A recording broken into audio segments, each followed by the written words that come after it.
I am happy to learn that the Abdul Kalam Trust at Ernakulam is celebrating the birth anniversary of Dr. APJ Abdul Kalam.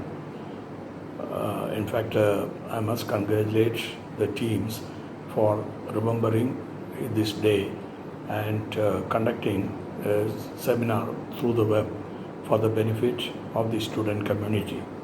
My congratulations and compliments to all the participants as well as to the organizers. This day is a historic day as far as India is concerned. After Mahatma Gandhi ji, the second Mahatma is virtually Dr. APJ Abdul Kalam. He was not only a scientist, a technocrat, an administrator, the past president of India, but also a great humanitarian who cared for the life of the people, and he wanted to spend all his energy in bringing up a new generation to face the challenges of the world. I will consider him as a role model as far as the modern youth is concerned. And as for me, he is my guru. After leaving the college and joining Tumbai Kattur Rocket Launching Station in 1967, then onwards, I have spent nearly half a century associated with him in various fields of activity. Primarily, when he was in ISRO, I had the opportunity to work under him, and virtually everything about the rocketry, the management, the human interface, all this I have picked up from him, and I consider him as my greatest guru. Well, later, after leaving ISRO, he was in DRDO, and there also I had opportunity to work with him on several projects, and even continued our interaction while he was president, and then when he left the office and was doing a mission of passing on the knowledge to the young generation. I consider him as a very, very special personality and very unique person with a great qualities which is not seen in any other human being in India. Let me pay my respects to him on this day. You must have read Wings of Fire, which is the life history of Dr. Kalam, written by himself, and that brings out abundantly about his poor beginning in a fishing village at Rameswaram, and then how he rose step by step to finally reach the Raisina Hills and occupy the Rashtrapati Bhavan as the first citizen of India. So this journey is quite arduous, and perhaps if you follow that, you will understand how the personal willpower and perseverance can take one to great heights. As I mentioned earlier, his early schooling days, he spent in a normal school, government school at Rameswaram, and there he had sat with the students of various community, and his teacher, he always quotes that he is one person who taught about the religious equality and not worrying about caste or creed and treating everybody as a human being. There again, it was during those days he took fancy to flights. He used to watch the flight of seagulls, and that has motivated him, and he determined that he wants to really take up a career in the flight related field. So this was a great motivation for him, and the type of the learning on the moral values he got from his Pandit who was there, the temple priest, and his father, He always used to respect and say that that is one thing what has made him as a very fine human being. After finishing the school, he had the passion for science and he took a degree in BSc degree from Trichy St. Joseph's College and later moved on to MIT to pursue his passion of flight related subjects. He joined the MIT for a course in aeronautical engineering, and that has been the foundation for him for the future life. Of course, he decided to become a pilot, but unfortunately, he missed that selection by a few marks. But he was not disappointed. He joined the aeronautic development establishment at Bangalore, and in the early days itself, he built a hovercraft which was just emerging in the global market and demonstrated for various defense applications. That's the time when he was selected by Dr. Vikram Sarabhai for participating in the space program, and that changed his career entirely. Of course, people claim that he has been trained in NASA and so on. The fact remains that he has got an exposure to the rocket launching related topics like setting the launcher, direction, wind weighting, and so on from the NASA's Wallops Island facility for almost 1 month. That's all. There is no other exposure for him from any foreign source as far as the rocket technology is concerned.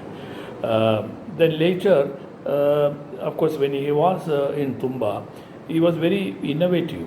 He took the initiative of developing various new things under the Tumba Equatorial Rocket Launching Station itself. We were using imported rockets for various applications, and he has undertaken the challenge of developing a Rohini series of rocket and Menaka series of rockets for developing the basic rocket technology. This is the time when Dr. Sarabhai wanted to India to take up the challenge of placing its own satellite into the Earth orbit, its own launch vehicle. Space era was just begun, and hardly 10 years back, the Sputnik was launched, and that was the motivation for Dr. Sarabhai to initiate such a program.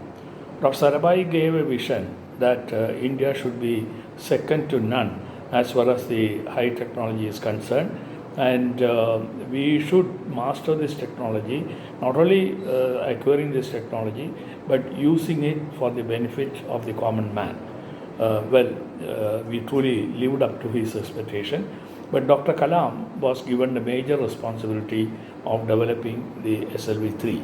A project team was organized, and I was fortunate to be a member of the team. And in 1970, after about 10 years of hard work, we realized large rockets. First rocket carrying about 10 tons of propellant, and then of course 3 tons, 2 tons, and some 500 kg and so on. So these 4 rocket systems were developed under his leadership, and we attempted the first launch of Rohini satellite in 1979. Unfortunately, we failed. But his determination and hard work and he has motivated all of us to put in an extra effort to identify the problem and make a successful flight as quickly as possible. And we did so in 1980, and that has taken India to the Space Club in the 1980 itself. While we were developing the SLV-3 itself, he had a flair for seeing how this can be used for other application. He saw the potential of using the SLV-3 first stage for the missile, surface-to-surface missile program.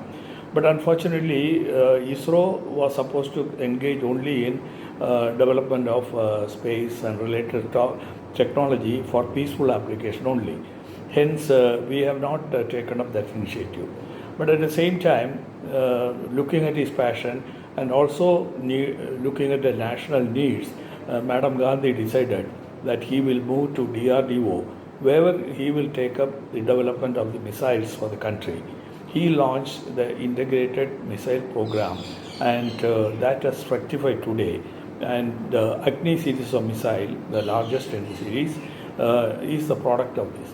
We are able to carry a weapon of more than 1 ton to more than 5,000 kilometers range, and that has become a very big self-defense mechanism for the country. Not only that, as a weapon system, he has synthesized the effort of the scientists from atomic energy, DRDO, and space to realize the atomic weapon.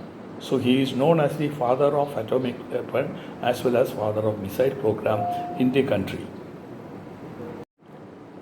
He served as the advisor to the defense minister for quite a long time, and later as a chief scientific advisor to government of India under Vajpayee ji, and of course after superannuation he wanted to pursue a career in academics.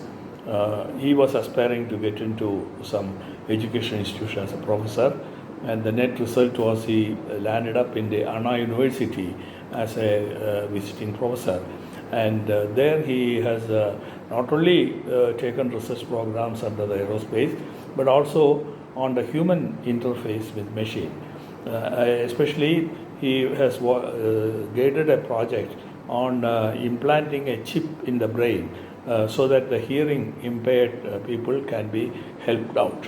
So that was his passion for the science. This is the time in which he was nominated to be the President of India, and he became with a large majority of with victory, and he took up the position of the President of India and served in this capacity for 5 years. Though he was living in a palatial Rashtrapati Bhavan, he opted to go into a small apartment block in that building itself for his day-to-day life. And his simple life pattern, what he has started at Thiruvananthapuram, living in a single room lodge, he has continued even at Rashtrapati Bhavan. He was never after luxuries, he was never after the pleasures or luxury goods, but all the time and energy he spent for enthusing the people. He threw open the Rashtrapati Bhavan for the common man, especially the students, the intellectuals, the journalists, politicians and all. He used to hold a lot of debates sitting there and give his ideas to them. His greatest contribution, I will say, is the concept of Pura, that is taking the urban facilities to the rural area, that is providing urban facilities in the rural environment. This project was launched in such a way that the village youth will be empowered to have a very respectable learning and have a proper living for their living. So this program was implemented in a pilot scheme, and he wanted to do that, and he gave a great vision of how India can be self-reliant by 2020.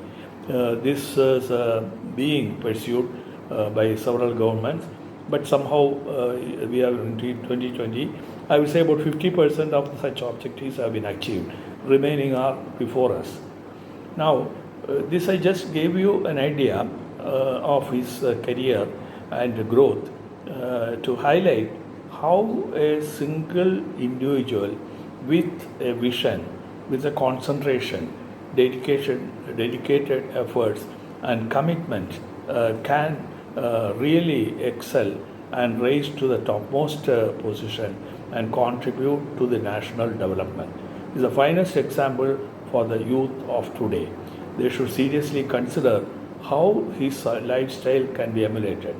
He was an absolutely clean person. He was not involved in any of the corrupt practices.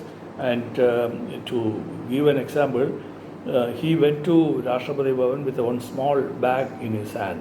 When he returned also, only the same bag was there.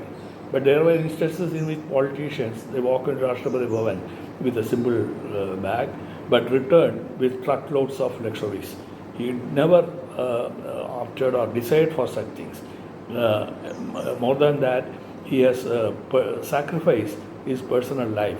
He did not marry a woman and had a family life, but he was married to the science and technology. So this is something which is very, very unique, and no wonder he rose to such great heights from the poor fishing village of Rameswaram.